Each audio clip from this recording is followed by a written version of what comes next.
The conversation started innocently enough at Sunday dinner, the way these family gatherings always began before spiraling into subtle competitions and thinly veiled criticisms. Sarah had spent the first 20 minutes showing off photos of her latest home improvement project, a kitchen renovation that featured marble countertops, custom cabinets, and a backsplash that she'd been planning for months. "It's amazing what homeownership allows you to do," she said, scrolling through her phone to display yet another angle of the pristine granite surfaces. "The equity just keeps building month after month, unlike some people who throw money away on rent every single month with nothing to show for it." Mom passed the potatoes and nodded approvingly, her face lighting up with maternal pride. Sarah's always been the smart one with money, very practical about long-term investments and building wealth. She thinks ahead. I continued eating my dinner quietly, accustomed to these subtle digs about my apparent financial shortcomings. To the family, I was the underachiever, the one who worked at what they assumed was a small consulting firm, drove a modest Honda Civic that was 3 years old, and lived in what they believed was a rental apartment in a less prestigious part of town. "Speaking of rent," Dad chimed in, cutting his steak with more force than necessary, "maybe it's time you started thinking seriously about your future, Emma. You can't rent forever like some college student." At 29, most successful people are building equity and investing in real estate, not paying someone else's mortgage month after month. Sarah leaned back in her chair with a satisfied smile, clearly enjoying her position as the financially successful sibling. "I mean, I totally get it. Not everyone has the credit score or down payment saved up for property ownership. The requirements are pretty steep these days, but there are first-time buyer programs available, even for people in your particular situation." The condescension dripped from every carefully chosen word. Sarah had always positioned herself as the accomplished sibling, the one who had her entire life mapped out and executed perfectly. She'd graduated from business school with honors, landed a prestigious marketing position at a major pharmaceutical company, and purchased her first house at 26 with what she claimed was careful financial planning and disciplined saving. Meanwhile, I was just Emma, the quiet one who kept to herself, never seemed to amount to much professionally, and appeared content with a modest lifestyle that screamed underachiever to anyone paying attention. "The housing market is incredibly competitive right now," Uncle Robert added from across the table, always ready to pile on when the family discussed my various shortcomings. "You need substantial income, perfect credit, and a significant down payment. It's definitely not for everyone. Some people just aren't cut out for that level of financial responsibility." I nodded politely and took another bite of green beans, my standard response to these weekly assessments of my life choices. "You're all probably right about that. Don't get me wrong," Sarah continued, clearly relishing the spotlight and the opportunity to showcase her superior understanding of personal finance. "There's absolutely nothing wrong with renting. Some people just aren't cut out for the responsibilities that come with homeownership. The constant maintenance, the property taxes, the insurance premiums, the HOA fees. It's a lot to handle, and it requires a certain level of financial sophistication." Mom reached over and patted my hand sympathetically, her expression mixing concern with disappointment. "Maybe you could start small, honey. A little condo or townhouse. Something manageable. Work your way up gradually. If she can even qualify for a mortgage," Dad muttered, not quite under his breath but loud enough for everyone to hear. The family dinner continued for another hour and a half, with more detailed stories about Sarah's home improvements, her recent promotion to senior marketing manager, and her ambitious 5-year plan to upgrade to an even larger house in the suburbs with a 3-car garage and a swimming pool. I listened quietly, occasionally nodding when someone addressed me directly, maintaining the role I'd played for years. As we were clearing dishes and preparing dessert, Sarah cornered me in the kitchen while the others moved to the living room. "I hope you don't take what Dad said too personally. He just wants to see you succeed and build something meaningful." "We all do, really." "I know," I replied, methodically rinsing plates and loading them into the dishwasher. "If you ever want some advice about getting pre-approved for a mortgage or connecting with a good real estate agent, I'm totally happy to help. I know this amazing woman who specializes in helping first-time buyers, especially those working with more limited budgets. She's very patient and understanding about different financial situations." I smiled and thanked her for the generous offer, maintaining the facade that had become second nature over the years. The drive home gave me time to reflect on the evening's conversation and the familiar patterns that had emerged. This wasn't new territory. These family dinners had followed the same basic script for years. Sarah would showcase her latest achievement or acquisition. The family would praise her financial acumen and forward-thinking approach to wealth building, and I would sit quietly while they discussed my apparent lack of ambition and questionable life choices. What they didn't know, what none of them had any idea about, was that I'd been paying Sarah's mortgage for the past 2 years. It started small and innocuous the way these things often do. Sarah had called me in tears about 18 months after buying her house, explaining through sobs that her marketing job wasn't as stable as she'd initially believed. The pharmaceutical company was going through a major restructuring, Her entire department was being eliminated, and she was facing a 3-month gap in employment while she searched for a new position. "I don't know what I'm going to do, Emma," she'd sobbed over the phone, her voice breaking with desperation. "The mortgage payment is $3,200 every month, and I've only got enough in savings to cover maybe 6 weeks. Maybe 8 if I really stretch it. I can't lose this house. Not after everything I went through to get it, all the sacrifice and planning." She'd begged me not to tell the family about her situation. Her carefully constructed image as the successful sister was everything to her, the foundation of her identity within our family dynamic. The thought of dad or mom knowing she couldn't afford her mortgage payments was absolutely unbearable to her. So I helped, initially viewing it as a temporary solution to a short-term crisis. I set up a monthly automatic transfer from my business account to hers, covering her $3,200 mortgage payment while she focused on finding new employment. It was supposed to be a brief arrangement, just until she got back on her feet and could resume normal payments. But then she found a new job that paid significantly less than her previous position. The marketing role at a smaller biotechnology company offered better long-term stability and growth potential, but it came with a substantial $30,000 annual pay cut that made her mortgage payments completely unmanageable on her new salary. She kept the house by continuing to accept my monthly payments, which she now framed as a temporary loan that she'd definitely pay back once her financial situation improved, and she either got promoted or found a higher-paying position elsewhere. That was over a year ago, and the payments had continued every month without interruption. The irony of the situation wasn't lost on me. While Sarah delivered lectures about building equity and the long-term benefits of homeownership, I was literally financing her version of the American dream. Every month, I transferred $3,200 to keep her afloat financially, while she basked in the family's admiration for her supposed financial success and planning capabilities. The consulting firm I supposedly worked for was actually a cover for my real business, a property management company that I'd built from the ground up over the past 5 years. I owned 17 rental properties scattered across the city, generating enough passive income that I could afford to subsidize my sister's lifestyle without significantly affecting my own financial stability or long-term investment plans. But explaining that reality would require revealing the entire web of lies and assumptions that had become the foundation of our family dynamic. Sarah couldn't admit she was struggling financially without destroying her carefully maintained image, and I'd grown tired of trying to prove myself to people who'd already decided I was the family disappointment. Monday morning brought my usual routine of reviewing rental income reports and maintenance schedules. I checked the overnight email from my property manager, Janet, who handled most of the day-to-day operations while I focused on acquisitions and strategic planning. My 17 properties were performing well, with occupancy rates above 95% and rental income continuing to increase with market rates. The Riverside property is getting multiple applications from qualified tenants, Janet reported during our weekly call. 3 different candidates, all offering above the listed rent. We could probably get $2,800 instead of the advertised $2,600, maybe even $2,900 if we're selective. I approved the increase and moved on to reviewing expense reports for recent renovations on a duplex downtown. Business was thriving, better than thriving actually. The strong real estate market meant my properties were appreciating in value while generating steady rental income that I reinvested in additional acquisitions. My phone buzzed with a text message from Sarah. "Thanks again for dinner last night. Mom absolutely loved seeing the whole family together like that. By the way, I'm super excited about the new backsplash. Already thinking about redoing the master bathroom next. You know how home improvement projects go.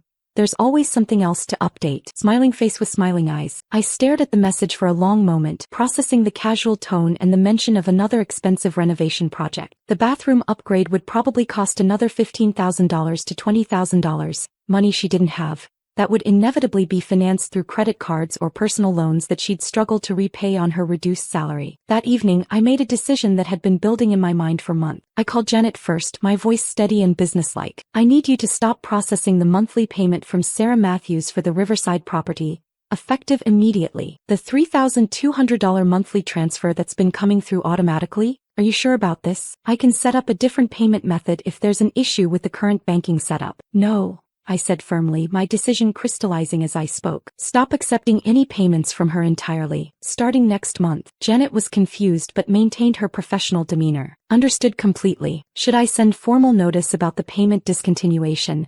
or will you be handling all communications directly? I'll handle all notifications myself. Next, I called my accountant to discuss the tax implications of discontinuing the arrangement. The monthly payments to Sarah had been structured as family loans rather than rental income, which simplified the documentation and reporting requirements. The hardest call was to Sarah herself. "Emma, what's up?" she answered cheerfully, her voice bright with the confidence of someone who believed her financial support was guaranteed indefinitely. "We need to talk about the monthly mortgage payments," I said without any preamble or small talk. Her voice immediately became cautious and uncertain. "What about them? Is there some kind of problem with the transfer system?" "They're stopping. Next month will be the last payment." Silence stretched for nearly 30 seconds, broken only by the sound of Sarah's breathing becoming more rapid and shallow. "What do you mean stopping?" "Emma, I can't afford the full mortgage payment on my own. My current salary isn't nearly enough to cover it plus all the other monthly expenses. I thought we had an arrangement that worked for both of us." "We did have an arrangement for 24 months, but I can't continue subsidizing your lifestyle indefinitely." "But I'm finally starting to get ahead financially," she protested, her voice rising with desperation. "The bathroom renovation will add significant value to the house. It's a smart investment that will pay for itself. And I'm really hoping for a promotion next year that could bump my salary back up to where it was before.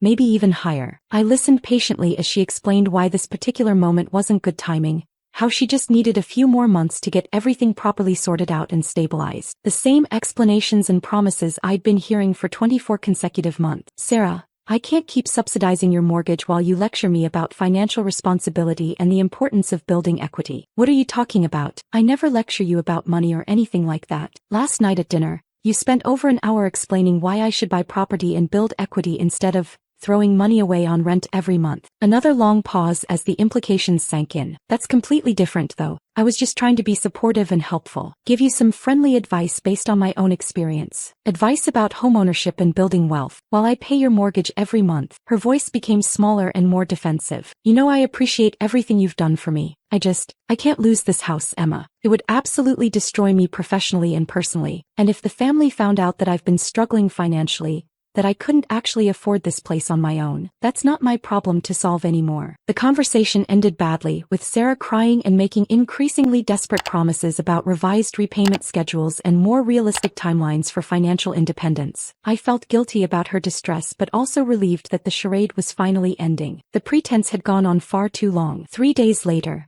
Sarah called an emergency family meeting. "I need to tell everyone something really important," she announced when we gathered at Mom and Dad's house Thursday evening. Her eyes were red-rimmed from crying, and she looked like she hadn't slept much over the past few days. "What's wrong, sweetheart?" Mom asked immediately, her maternal instincts activated by Sarah's obvious distress. Sarah took a shaky breath and looked around the room at all of us. "I've been having some serious financial difficulties, more significant than I've let on to anyone. The truth is, I can't afford my mortgage payments on my current salary, and I've been getting financial help to keep the house." Dad leaned forward in his chair, his expression shifting from concern to confusion. "What kind of help?" "A second mortgage. A personal loan from the bank. Emma has been paying my entire mortgage for the past 2 years." The room went completely silent, as if all the air had been suddenly sucked out of the space. Uncle Robert was the first to find his voice. "Emma?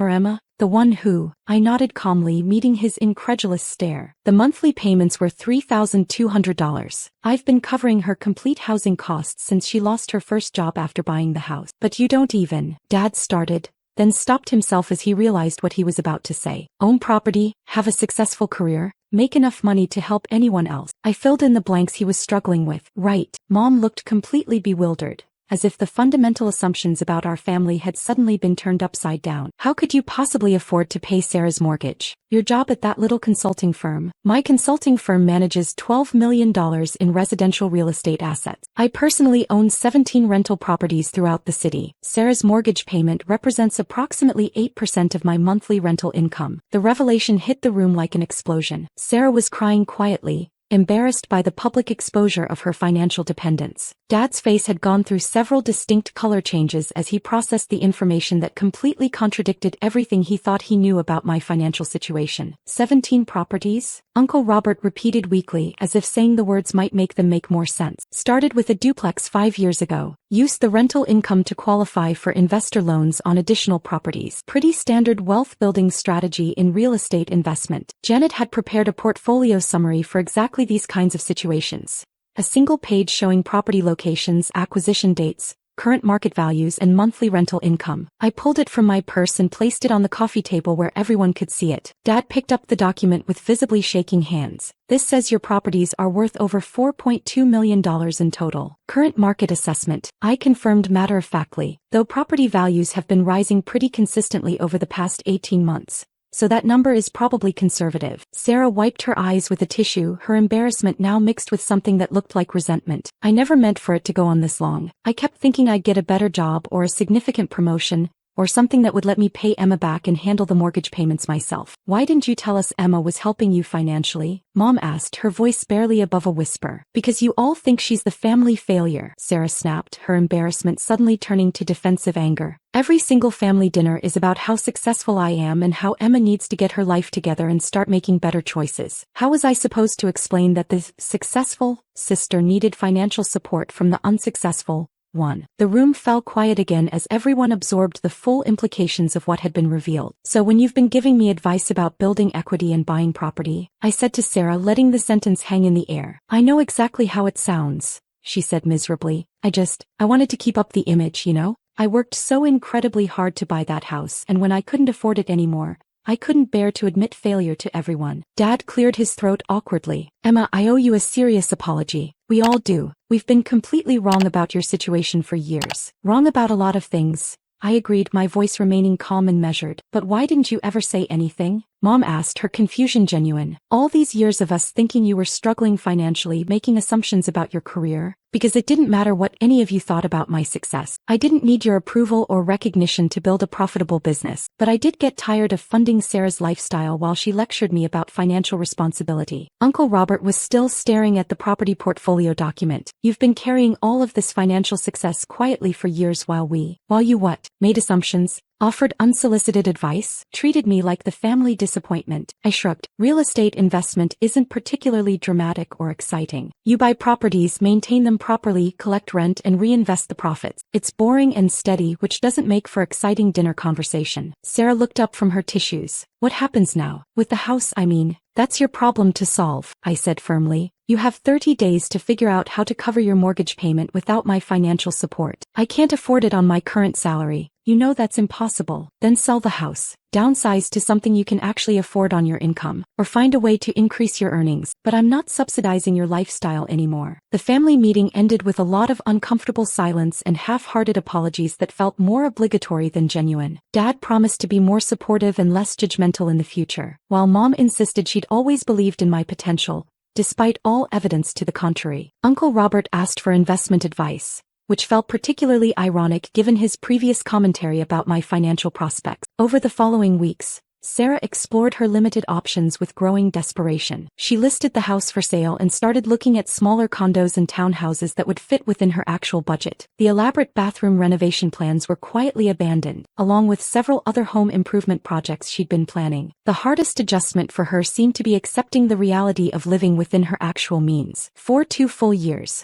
my financial support had allowed her to maintain a lifestyle that significantly exceeded her income. Without that safety net, she was forced to make real choices about spending priorities and lifestyle expectations. At the next family dinner, the entire dynamic had shifted dramatically. Instead of Sarah showing off expensive home improvement projects and dispensing financial advice, the conversation focused on her house hunting process and plans for downsizing to a more manageable living situation. Dad asked thoughtful questions about my real estate business operations, while Mom wanted to understand how I'd managed to build such a successful portfolio so quietly. I still can't believe you never said anything about your success, Sarah admitted over dessert, her voice carrying a mixture of admiration and resentment. All those times we made comments about your career prospects or your apartment. I live in a 1-bedroom apartment because I don't need much personal space, I explained patiently. My money goes toward acquiring income-producing assets, not lifestyle inflation or impressing other people. But you could afford a much nicer place, a luxury condo or a house. I could afford a lot of things. That doesn't mean I should buy them just because I can. The conversation that evening was fundamentally different, more honest,